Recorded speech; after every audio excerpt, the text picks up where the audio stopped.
comentaba que la Asamblea Nacional se estrena con la confrontación, pero luego se producen algunos acuerdos importantes. ¿Cuáles son las agendas? ¿Cuáles son los escenarios? Yo creo que vamos a convivir con una multiplicidad de agendas, de distintos grupos de lado y lado. Y esas agendas van a salir a relucir en función del dramatismo también o de la profundidad de la crisis particularmente económica que vive Venezuela. Yo creo que en estos próximos 2 meses se abre un espacio potencial para concertar algunas acciones, particularmente en el tema económico y en el tema social. Pero creo que también la agenda política va a ser una fuente de confrontación importante en la medida en que el país no logre coger, digamos, un rumbo de acuerdo político. A mí me llamó mucho la atención cuando habló el presidente Maduro y cuando habló el presidente de la Asamblea Nacional, Henry Ramos Alup, lo que vimos allí. Eso no lo habíamos visto en 17 años. O sea, la posibilidad que un presidente de la República reconociera la magistratura de la oposición en esa institución tan importante que es la Asamblea Nacional, y un presidente de la Asamblea Nacional de la oposición recibiendo con la importancia que tiene el presidente de la República. El presidente Maduro ahí planteó 2 temas importantes. El tema de derechos humanos, por ejemplo, donde dijo, bueno, aquí yo estoy dispuesto a hablar del tema y hablar de una forma distinta, pero concertada con la oposición. Y esta semana hubo una reunión entre los jefes de las 2 bancadas para poder abordar el tema de la ley de amnistía, que es un tema absolutamente central para Venezuela.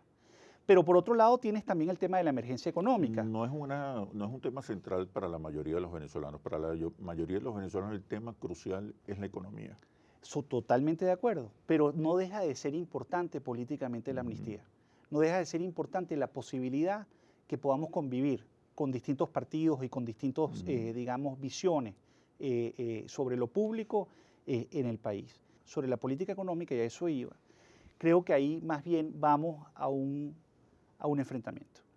¿Por qué? Y lo vimos también con el tema del decreto de emergencia económica. Porque en el fondo no hemos abierto el espacio para discutir, para discutir y acordar rápidamente, con sentido de urgencia, las acciones que requiere el país para poder resolver la crisis. La crisis económica en Venezuela es muy profunda. Prácticamente en los últimos 3 años hemos perdido 15 puntos del PIB. Hemos perdido acceso al financiamiento. Tenemos una crisis de liquidez muy profunda. Tenemos una caída de los precios petroleros que hacen que necesitamos más de 18.000 millones de dólares en financiamiento.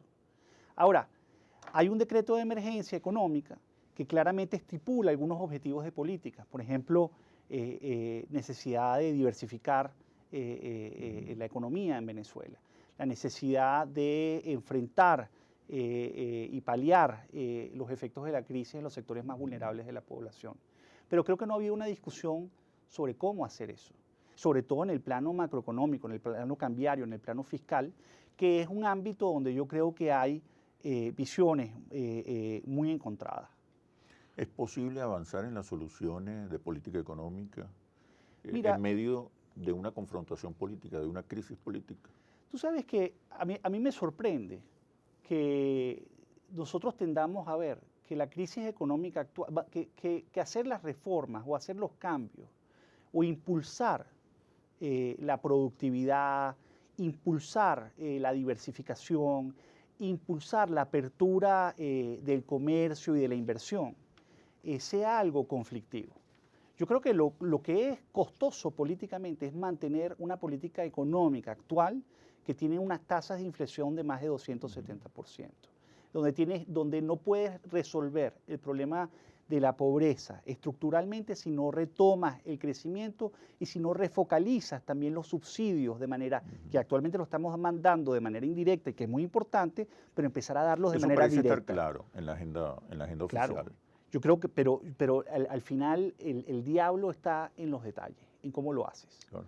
Y, por ejemplo, en la parte todavía macroeconómica, yo siento que no hay claridad sobre cuál es el modelo cambiario, por ejemplo, que el país requiere. Y eventualmente vamos camino a probablemente una confrontación nuevamente entre el Poder Ejecutivo y el Poder Legislativo. ¿Y la sociedad cómo va a reaccionar? Yo creo que eso es lo más preocupante, porque la sociedad en el fondo lo que quiere es que le resuelvan sus problemas. Y Venezuela tiene una crisis externa muy profunda. Cuando yo te digo a ti que el problema es de las colas, el problema de la cantidad de tiempo que la gente está pasando tratando de resolver su día a día, es producto de un modelo de controles de precios, de controles de cambio, de desinversión que ha venido ocurriendo en Venezuela. Eso es algo que la gente quiere resolver ya. Ahora, la buena noticia es que Venezuela puede resolver eso, aún con unos precios de barril por debajo de $30. Y Venezuela ha vivido con barriles por debajo de $30 antes y ha podido y tiene la capacidad y los recursos para poder resolver eso.